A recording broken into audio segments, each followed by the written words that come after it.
السلام عليكم ورحمة الله وبركاته.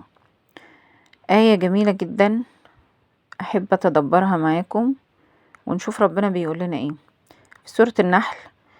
الآية 12 أهي: وسخر لكم الليل والنهار والشمس والقمر والنجوم مسخرات بأمره إن في ذلك لآيات لقوم يعقلون. إيه السر في إن ربنا سبحانه وتعالى جاب كلمة يعقلون هنا مع التسخير؟ يعني ربنا هنا ربط التسخير بعملية يعقلون. هو هنا سخر لي ايه؟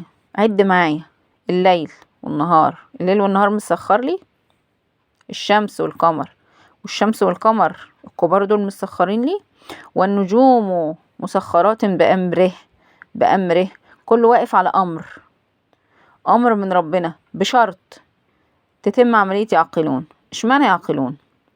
ليه يعقلون؟ ليه مش يؤمنون؟ هنا السر في الكلمة اللي بيختارها ربنا سبحانه وتعالى. ربنا ما ينفعش يحط كلمة سبحانه وتعالى، لما يحط كلمة ما ينفعش يتحط بدلها كلمة. ربنا سبحانه وتعالى لما يحط كلمة يبقى هي الكلمة المقصودة، هي الكلمة المعنية، هي الكلمة المطلوبة لتحقيق المعادلة. معادلة ايه؟ معادلة التسخير. هنا في تسخير حاجات عظيمة في الكون، ليل ونهار وشمس وقمر ونجوم. وقبل كده قايل لي: وسخر لكم ما في السماوات وما في الأرض جميعا منه. كله متسخر. هنا ربطها لي بكلمة يعقلون. يعقلون يعني استعمل عقلي. طب العقل ده اللي هو أصلا هبة من الله سبحانه وتعالى. العقل عملية طريقة تفكير. العملية اللي بيقوم بيها العقل يعني في مخ وفي عقل. عملية من عمليات القلب هي العقل مكانه فين؟ دي مش القضية. في الجسد الأطباء يلاقوا فين؟ مش دي القضية. المهم ان عقلها يعقلون الشيء. يعني ايه يعقلون؟ يعني بيشغل عقله في ايه؟ شغل عقلك في ايه؟ هي دي النظرية. طب هو ربنا سبحانه وتعالى لما اداني العقل اداهولي الحكمة، وفي من استخدامات العقل حاجات تخلي التسخير المقصود في الآية ده يحصل، وبرضه من استخدامات العقل في حاجات اللي من التسخير دي ما تحصلش. يعني انا اصلا محتاج التسخير، محتاج ان كل حاجة تبقى مسخرة لي. يعني ايه؟ عارفين لما ربنا قال لنا ان الدواب مسخرة لينا، اللي هي الحمير والبغال والخيول والبهايم والحاجات دي متسخرة لينا، اعزكم الله. يعني انا بمنتهى السهولة امرها واركب عليها واخدها وامشي، متسخرة لي. وبعد كده اللي هي وسائل المواصلات متسخرة لي، عربيتك متسخرة لك، العجلة بتاعتك متسخرة لك، كل ما كانت امكانياتك اوسع فالطايرة متسخرة لك. كل ده تسخيرات. يعني ايه؟ يعني زي ما انت عايز تركب دلوقتي، تنزل دلوقتي، تركب ده تسخير. ايدك متسخرة لك، رجلك متسخرة لك، عينك متسخرة لك، الجسد ده كله متسخر لك. عايز ترفع ايدك ترفعها، عايز تنزل، ده التسخير. دي عملية التسخير، يعني تحت امرك. مرتبط بقى بايه؟ بطريقة عمل العقل. انت كده عندك عقل، كده عندنا عقل، وكده عندنا العملية العقلية. هنستعمل عقلنا في ايه قصاده يجي التسخير، ونستعمل عقلنا في ايه قصاده يتمنع التسخير. في حاجات كتير من اللي ربنا سخرها: وسخر لكم ما في السماوات وما في الارض جميعا منه. اهو كله بتسخر لي، بس يا ترى فعليا واقعيا دلوقتي انا متسخر لي كل شيء؟ الحاجات اللي اتمنع تسخيرها مني نتيجة تشغيل عقلي بطريقة غلط. طب السؤال: هو انا مطلوب مني اشغل عقلي في ايه؟ اشغل عقلي في النعم، اشغل عقلي في عد النعم، اشغل عقلي في التأمل والادراك والتفكر في كون ربنا، اتأمل في كل شيء، اشغل عقلي في الحتة دي. وبناء عليه انا كده استغليت عقلي في المكان الصح وبالطريقة الصح، فيتم التسخير. وابقى عايشة في هدوء وفي روقان، ويعني مالكة الدنيا وما فيها.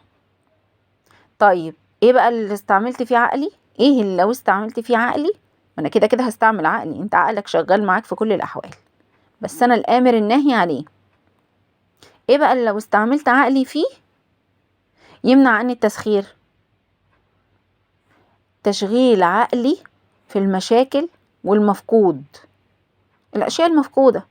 مين فينا شغل عقله في شيء مفقود وفي عيوب حياته وفي مشاكل حياته والدنيا بقت كويسة؟ مين فينا ركز في المفقود وبقت حالته النفسية حلوة وبالتالي حصل تحسن في حياته وتسخرت له الدنيا؟ مين فينا؟ ابدا مش ممكن، ان ده عكس قوانين ربنا. فتشغيل عقلي في اللي ربنا اداهولي، واتاكم من كل ما سألتموه، هو اداني اصلا. فرحين بما اتاهم، اشغل عقلي فيها، اشوف ربنا اداني ايه. كل شيء عامل لي مشكلة ربنا اداني فيه نعمة، كل شيء انا بشتكي منه فيه نعم. ومن كل شيء خلقنا زوجين، قانون الميزان موجود، بس انا مركز في ايه وسايب ايه، شغلت عقلي في ايه وسبت ايه. بناء عليه انا يا اما بشتكي والمشاكل عمالة تكتر، يا اما متسخر لي كل ما في السماوات وما في الارض، الكبيرة والصغيرة. الراجل اللي بتشتكي منه، اللي متجوزاه اللي بتشتكي منه، العيال، بنتك، ابنك، جسدك، فلوسك، شغلك، مواصلات، كل شيء انت بتشتكي منه هو فيه جزء من النعم. شغلي عقلك فيها، اعملي العقل فيها، هتلاقيها اتسخرت ليكي، بس خلصت. هي دي المعادلة، هي دي المعادلة. التسخير مرتبط بتشغيل عقلي في النعم،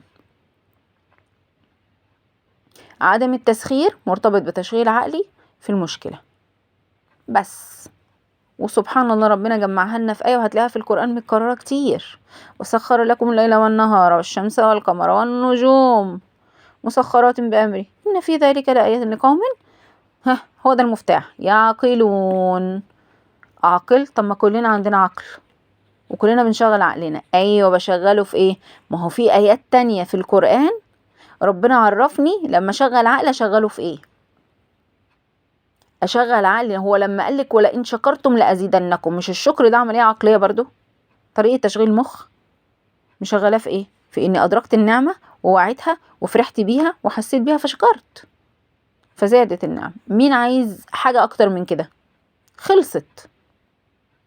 وهو ده سر السر وسر السعادة، وهو ده اللي هيوصل اي انسان لاعلى ما يتمنى ويوقع منه اي حاجة موجودة.